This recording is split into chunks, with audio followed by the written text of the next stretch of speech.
আচ্ছা, অনেক সময় দেখবেন যে এটা কোম্পানি নেম আছে, আমি একটা করে দেখাচ্ছি যে কোম্পানি নেম গুগল করলেন, গুগল করার পরে এখানে দেখেন ওয়েবসাইট কিন্তু নাই, হ্যাঁ, বা ইমেলও নাই।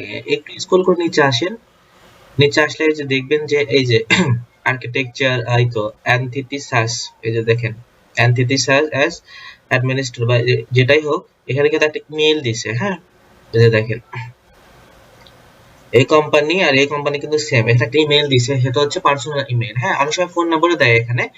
তো আমরা এখানে যেরকম পার্সোনাল ইমেল দেখতে পাচ্ছি, তখন আমরা এখান থেকে এটা নিয়ে নিব, এখান থেকে এটা নিয়ে নিব যেটা নামের সাথে মিলছে, মিললে এখানে মেলের ঘরে মেল নিব। আর হচ্ছে যদি এখানে ফোন নাম্বার দেওয়া থাকে তাহলে ফোন নাম্বার দিব, যদি নাম দেওয়া থাকে নাম নিব। সেম আমি আরেকটা পাইছি, এই যে দেখেন, এটা যখন আমি গুগল করলাম, গুগল করার পরে নিচে স্ক্রল করে আসবেন।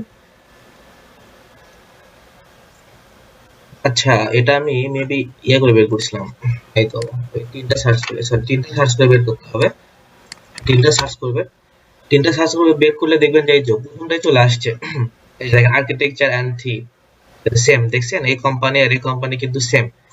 তো প্রথমে যে এটা থার্ড পার্টি ডাইরেক্টর, এতে যেহেতু ইমেইল নাই মানে পার্সোনাল ওয়েবসাইট নাই, সেক্ষেত্রে আমরা এটা নিব, যেমন এটা আমরা নিছি, এই মেইল নিছি, অবশ্যই কিন্তু নামের সাথে মিল থাকতে হবে। এই যে দেখেন অ্যানিকৃত হাসান, অ্যানিকৃত@gmail.com, তার মানে হচ্ছে এই ব্যক্তির এটা এবং নামও মিল আছে। তো আমরা এই মেইলটা নিব। আর হচ্ছে এই যে টেলিফোন নাম্বার দেওয়া আছে, এই টেলিফোন নাম্বার আমরা অবশ্যই টেলিফোনের ঘরে দিব, হ্যাঁ, ফোন নাম্বার ঘরে দিব না। যেটা টেলিফোন নাম্বার থাকবে অবশ্যই টেলিফোনের ঘরে দিব, সেটা ফোন নাম্বারে দিব না আমরা।